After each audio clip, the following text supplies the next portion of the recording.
I పరంగా మాత్రం చాలా ఇంపార్టెంట్ కేర్స్ తీసుకోవాలి. ఎందుకంటే ఈ కలర్స్ ఏంటంటే బలవంతం ఫోర్స్‌బుల్ చేసినప్పుడు ఐస్‌లో రుద్దుతా ఉంటారు.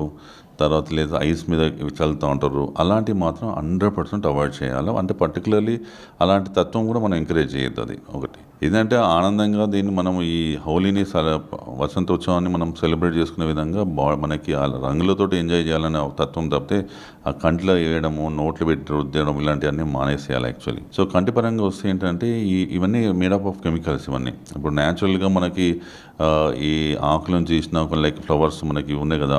పాత ఈ మొగలి పువ్వులు వాటి నుంచి తీసినా కూడా కంట్లో ఏదైనా కూడా సెన్సిటివ్ అది. సో కంట్లో ఏది పడినా కూడా మనకు అది కెమికల్ రియాక్షన్ లాగా అవుతుంది. కెమికల్ ఇంజ్యూరీ అవుతుంది. దీంతో ఏమవుతుందంటే ఆ పైన నల్లగుడ్డ పైన ఉన్న లేయర్, తెల్లగుడ్డ పైన లేయర్ మొత్తం డ్యామేజ్ అయిపోయి మనకి పర్మనెంట్గా మనకి ఇన్ఫెక్షన్స్ రావడం కానీ, పర్మనెంట్గా స్కారింగ్ అయిపోయి మనకి చూపు పోవడం కానీ, అలా కాకుండా మనకి ఇంకా పర్మనెంట్గా మనకి విజువల్ డిఫెక్ట్స్ వచ్చే అవకాశం ఉంటుంది.